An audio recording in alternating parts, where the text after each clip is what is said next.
Very good morning, class 8. In today's class, I am your SST teacher Vipin Misra, and today we will start our study with history chapter first, that is understanding modern Indian history.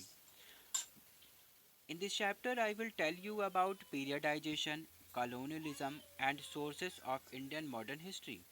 But before all that, we will see some new key terms that are given in your book.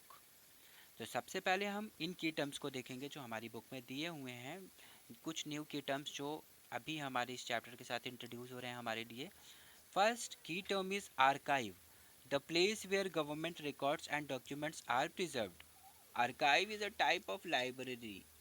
Archive एक library की तरह ही होता है जहाँ पर government के records, उनके documents, उनके बिल्स, उनके जो सारी चीज़ें गवर्नमेंट ने करा होता है रिटन फॉर्म में, उसको डॉक्यूमेंट्स को सेव करके प्रिजर्व करके फ्यूचर के लिए रखते हैं. और हमारे पास जो हमारी इंडियन आर्काइव में अवेलेबल है वो ब्रिटिश टाइम से लेकर अब तक के सारे डॉक्यूमेंट्स भी अवेलेबल हैं हमारे पास. सेकेंड इज कॉलोनियल, पोजेसिंग और इनहेबिटिंग अ कॉलोनी और कॉलोनीज.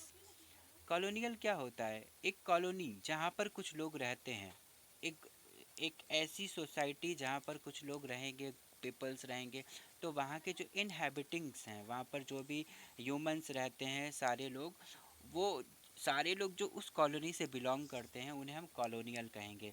या फिर हर तरह की चीज़ जो उस कॉलोनी में हो रही है, जो कुछ भी एक्टिविटीज़ हो रही हैं, कुछ भी तरह के चीज़ें हो रही हैं, उनको हम उस कॉलोनी से बिलोंग होने की वजह से कॉलोनियल कहते हैं.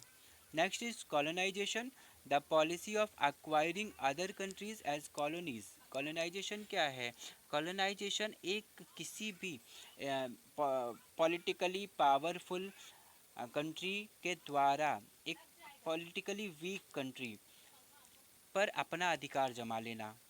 या फिर हम जैसे एग्जांपल में देख सकते हैं, हमारे यहाँ इंडिया में ब्रिटिश गवर्नमेंट आई और आने के बाद उन्होंने हमारे यहाँ के पॉलिटिकल वीकनेसेस को देखा और उसके बाद उन्होंने कुछ इस तरह के पॉलिसीज़ बनाई कि वो हमारे कंट्री को ही एक्वायर कर लेते हैं और यहाँ पर पॉलिटिकली, सोशली, इकोनॉमिकली हर तरीके से उनका कंट्रोल हो जाता है. तो ये जो पॉलिसी या ये जो प्रोसेस जिसके थ्रू इस तरह की चीज़ें होती हैं, एक्वायरिंग हो जाता है, कंट्रोलिंग हो जाता है, इसको हम कॉलोनाइजेशन कहते हैं.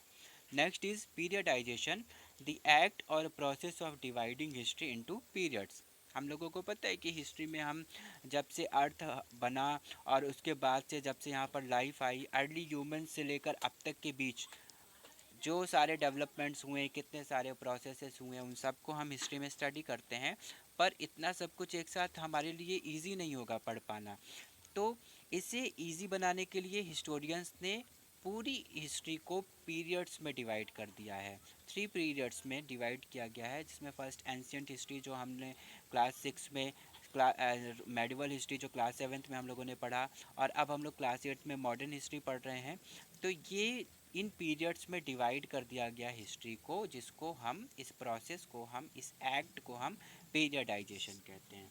So students, for today I am stopping this video, but in our next video I will tell you about periodization in brief and colonialism and also sources of information of Indian history.